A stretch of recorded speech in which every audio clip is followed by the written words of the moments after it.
Hi, and welcome to Climber. I'm Christa Dellebovi, your Director of Training and Education. And on behalf of our entire community, I'm happy to be the first to say, welcome to our family. I'm so excited for you to experience everything that Climber has to offer. But before you jump into your first workout, here are just a few things to get you set up for success. Let's do it. So middle of your foot is going to go right in the middle of your pedal. You want to make sure that your strap is adjusted so that you do have a little bit of security and stability on there, but you don't have any pressure pushing down on your feet. So make sure that those straps are not too tight. Next thing you'll do is just level out your feet. When you do so, you're going to want to adjust the height of your handlebars. So there's a metal flap. Once you pull that out, you'll be able to slide your handles up or down.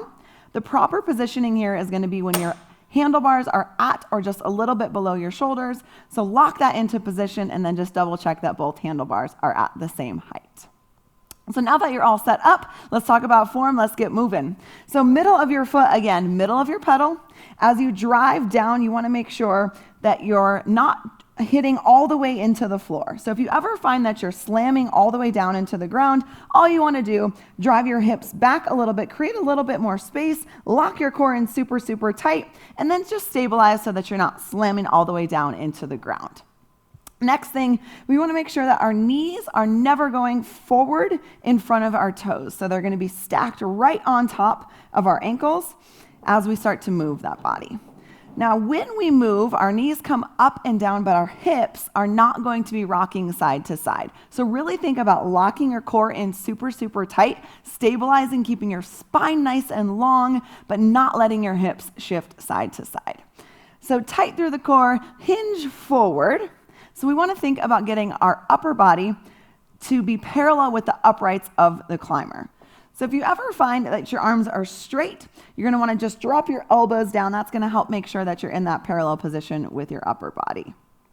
So hand placement, we're going to keep our wrists nice and long. We're going to go overhand grip, underhand grip, or neutral. You've got options there. Wherever you are, just keep your grip nice and light. There are buttons at the end of your handles, so for any lower body isolation, anytime that our hands are coming down to the crossbar, we can move those handles up out of the way. So when you come down to your crossbar, you don't feel like you have your handles coming in front of you. Totally optional, but you can also move your handles up out of the way. Anytime you're looking at your monitor and you're down on the floor doing your floor work, you'll have that nice unobstructed view. So the other thing that we do adjust on our climber is going to be our resistance level. So as you dial up your resistance, you're going to find that you get an increased muscle activation, get that nice strength fire. As you decrease your resistance, you're going to find that nice smooth movement, really able to fire up your heart rate, get that great cardio conditioning. So this was just an overview of getting you all set up and getting moving properly on your climber, but now you are ready to experience everything that Climber has to offer. And you'll also have the opportunity to meet our incredible guides in our full introductory series. Thanks so much for tuning in. Welcome to Climber community, and keep reaching for greatness.